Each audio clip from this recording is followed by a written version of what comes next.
Jusqu'à 9h, Good Morning Business.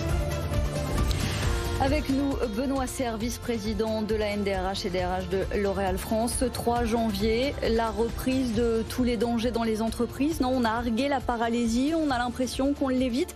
Mais est-ce que pour autant, on peut être serein pour cette reprise avec un télétravail renforcé, obligatoire, 3 jours minimum, 4 jours idéalement quand c'est possible ?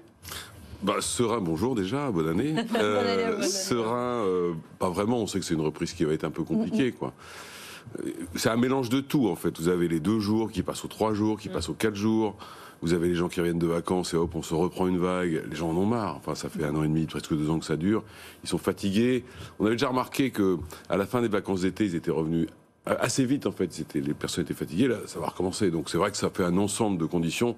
On a connu des rentrées plus sympathiques. Après, la différence, c'est que les process sont mis en place. Ça va aller plus vite. Les gens sont habitués. Vous avez raison. C'est-à-dire que les entreprises et les gens, en fait.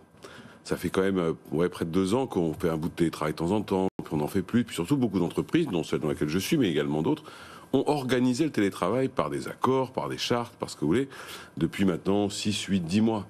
Donc il y a un peu plus de sérénité là-dessus. Vous vous souvenez qu'au premier confinement, c'était la panique entre ceux qui n'avaient pas d'ordinateur portable, enfin bon. Donc là, c'est vrai que la partie matérielle des choses, elle est assez fluide finalement.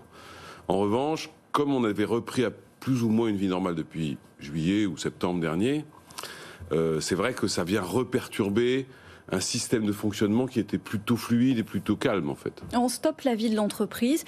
Est-ce à dire aussi que les entreprises ont un peu perdu la main ? Parce que là, ce qui va changer avec ce nouveau protocole et ces nouvelles règles, c'est qu'on passe à des sanctions administratives, la menace de sanctions administratives, pour que ça aille plus vite, pour que ça sanctionne plus vite.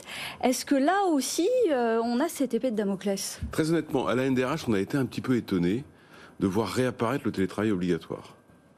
Parce qu'on disait, et on avait dit d'ailleurs quand on nous avait posé la question, écoutez, ça fait près de 2 ans que les entreprises s'organisent, le nombre de clusters des entreprises a finalement très peu évolué, preuve qu'on sait à peu près gérer le truc. Le télétravail obligatoire, ça signifie appliquer une règle monolithique, que ce soit une tour à la Défense ou une petite entreprise dans une ville moyenne. Ça n'a pas beaucoup de sens. Donc on a été un petit peu étonnés par ça. D'autant plus qu'au mois de juillet dernier, la ministre du Travail avait dit qu'elle redonnait la main aux organisations pour fonctionner. Donc c'est vrai que c'est un peu étonnant d'avoir pris cette mesure. On n'a pas bien compris pourquoi, en fait. Alors c'est sans doute pour pousser ceux qui n'en font pas à en faire. Il reste quelques entreprises récalcitrantes. Oui, il en reste quand même pas mal, mais surtout, les sanctions dont vous parliez, les fameux 1 000 euros, je comprends quand vous avez une obligation, il y a une sanction de ne pas la respecter, c'est normal. En revanche, c'est un peu compliqué sur ce métier-là, parce que il n'y a pas de liste de métiers de télétravail, ça n'existe pas. Le même métier peut être télétravaillable dans une entreprise et pas dans l'autre. Donc je ne sais pas sur quel fondement une telle sanction pourra être appliquée à une entreprise. Il y aura forcément une interprétation par l'inspection du travail en disant ce métier-là est télétravaillable, mais elle n'a pas autorité pour décider ce qui est télétravaillable ou ce qui ne l'est pas. Et des inspecteurs, il y en aura plus, 5 fois plus. A priori, il y en avait à peu près 1000 ces en fait, il y aura 5 000 contrôles par mois, dont la ministre. Les patrons redoutent ça, ces visites. Il faut voir que quand l'inspection du travail vient, vous n'avez pas la sanction tout de suite quand même.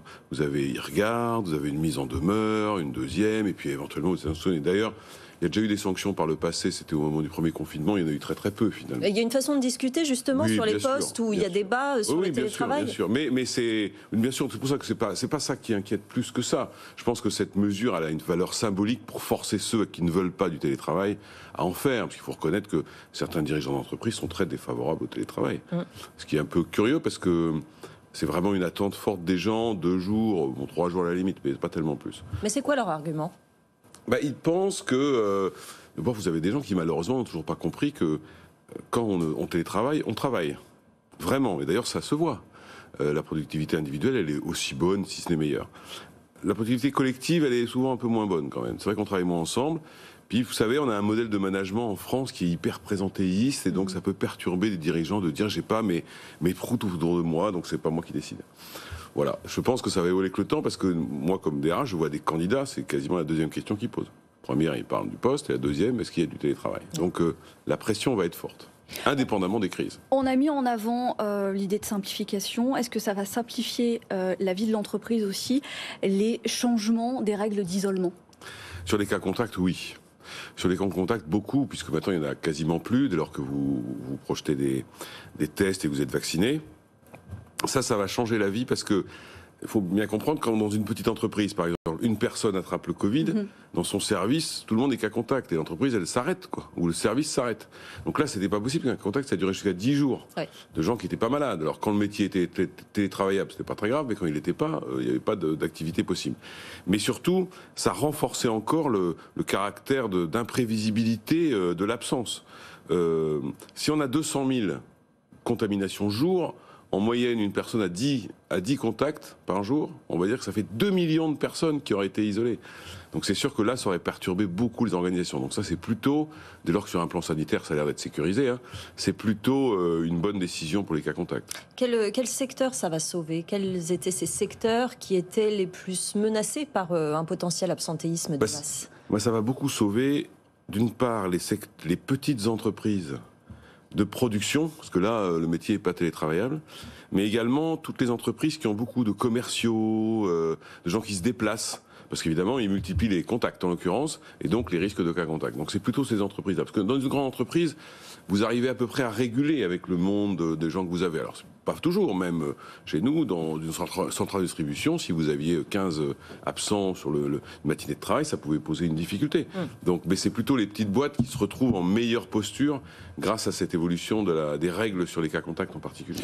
Avec un dernier mot sur peut-être un soulagement, semble-t-il, on a enterré l'idée d'un pass sanitaire dans l'entreprise?